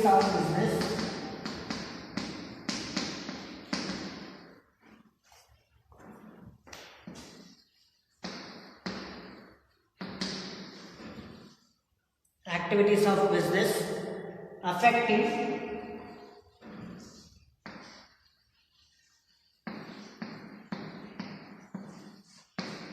society. Here, another one objectivity in respect of the financial statement preparation is, if our business is going to be provide the good things to the society or bad things to the society. ಅಂದರೆ ನಮ್ಮ ಬಿಸ್ನೆಸ್ಸಿಂದ ಒಂದು ಸಮಾಜಕ್ಕೆ ಒಳ್ಳೇದಾಗ್ತಾ ಇದೆಯೋ ಅಥವಾ ಕೆಟ್ಟದಾಗ್ತಾ ಇದೆಯೋ ಅನ್ನೋದು ನಮಗೆ ಗೊತ್ತಿರಲ್ಲ. ನಮಗೆ ಒಳ್ಳೇದಾಗ್ತಿದೆಯೋ ಕೆಟ್ಟದಾಗ್ತಿದೆಯೋ, ನಮ್ಮ ಬಿಸ್ನೆಸ್ಸಿಂದ ಸೊಸೈಟಿಗೆ ಹೆಲ್ಪ್ ಆಗ್ತಿದೆಯೋ ಹೆಲ್ಪ್ ಆಗ್ತಾ ಇದೆಯೋ ಅಂತ ನಮಗೆ ಹೆಂಗೆ ಗೊತ್ತಾಗುತ್ತೆ ಅಂದರೆ, ಇವಾಗ ಇನ್ ಕೇಸ್ ಹೆಲ್ಪ್ ಆಗ್ತಾ ಇದೆ ಅಂದರೆ ನಮ್ಮ ಬಿಸ್ನೆಸ್ನ ಸೇಲ್ಸ್ ಏನಾಗಿರುತ್ತೆ? ಜಾಸ್ತಿ ಇರುತ್ತೆ. ಇನ್ ಕೇಸ್ ನಾವು ಪ್ರೊವೈಡ್ ಮಾಡ್ತಕ್ಕಂಥ ಪ್ರಾಡಕ್ಟ್ಸಿಂದ ಯಾವುದೇ ಒಂದು ಪಬ್ಲಿಕ್ಕಿಗೆ ಅದು ಹೆಲ್ಪ್ ಆಗ್ತಾ ಇಲ್ಲ ಅಂದರೆ ಯಾವ್ಯಾವ ಪ್ರಾಡಕ್ಟನ್ನು ನಮ್ಮ ಪಬ್ಲಿಕ್ ಅವರು ಪರ್ಚೇಸ್ ಮಾಡಲ್ಲ. ಹೆಲ್ಪ್ ಆಗ್ತಾ ಇದೆ ಅಂದರೆ ಪ್ರಾಡಕ್ಟ್ಸ್ನ ಪರ್ಚೇಸ್ ಮಾಡ್ತಾ ಹೋಗ್ತಾರೆ, ಹೆಲ್ಪ್ ಆಗಲ್ಲ ಅಂದರೆ ಪರ್ಚೇಸ್ ಮಾಡಲ್ಲ. ಸೊ ಹೆಲ್ಪ್ ಆಗಲ್ಲ ಅಂದರೆ ಪ್ರಾಡಕ್ಟ್ಸ್ನ ಪರ್ಚೇಸ್ ಮಾಡಲ್ಲ ಅಂದರೆ ಸೇಲ್ಸ್ ಏನಾಗುತ್ತೆ, ಡಿಕ್ರೀಸ್ ಆಗುತ್ತೆ. ಸೇಲ್ಸ್ ಯಾವಾಗ ಡಿಕ್ರೀಸ್ ಆಗುತ್ತೋ ಅವಾಗ ಸೇಲ್ಸ್ ವ್ಯಾಲ್ಯೂ ಏನಾಗುತ್ತೆ, ಕಡಿಮೆ ಆಗುತ್ತೆ. ಸೇಲ್ಸ್ ವ್ಯಾಲ್ಯೂ ಕಡಿಮೆ ಆದಾಗ ಆ ಸೇಲ್ಸನ್ನು ನಾವೆಲ್ಲಿ ರೆಪ್ರೆಸೆಂಟ್ ಮಾಡ್ತೀವಿ, ಟ್ರೇಡಿಂಗ್ ಅಕೌಂಟಲ್ಲಿ. ಟ್ರೇಡಿಂಗ್ ಅಕೌಂಟಲ್ಲಿ ಸೇಲ್ಸನ್ನು ನಾವು ನೋಡಿದ ತಕ್ಷಣವೇ ನಮ್ಮ ಬಿಸ್ನೆಸ್ಸಿಂದ ಸೊಸೈಟಿಗೆ ಯಾವ ರೀತಿ ಅಫೆಕ್ಟ್ ಆಗಿದೆ ನಮ್ಮ ಬಿಸ್ನೆಸ್ನ ಪ್ರಾಡಕ್ಟ್ಸಿಂದ ಅನ್ನೋದು ನಮಗೆ ಗೊತ್ತಾಗುತ್ತೆ. So this is also another one objectivity in respective of the preparations of financial statement. And last is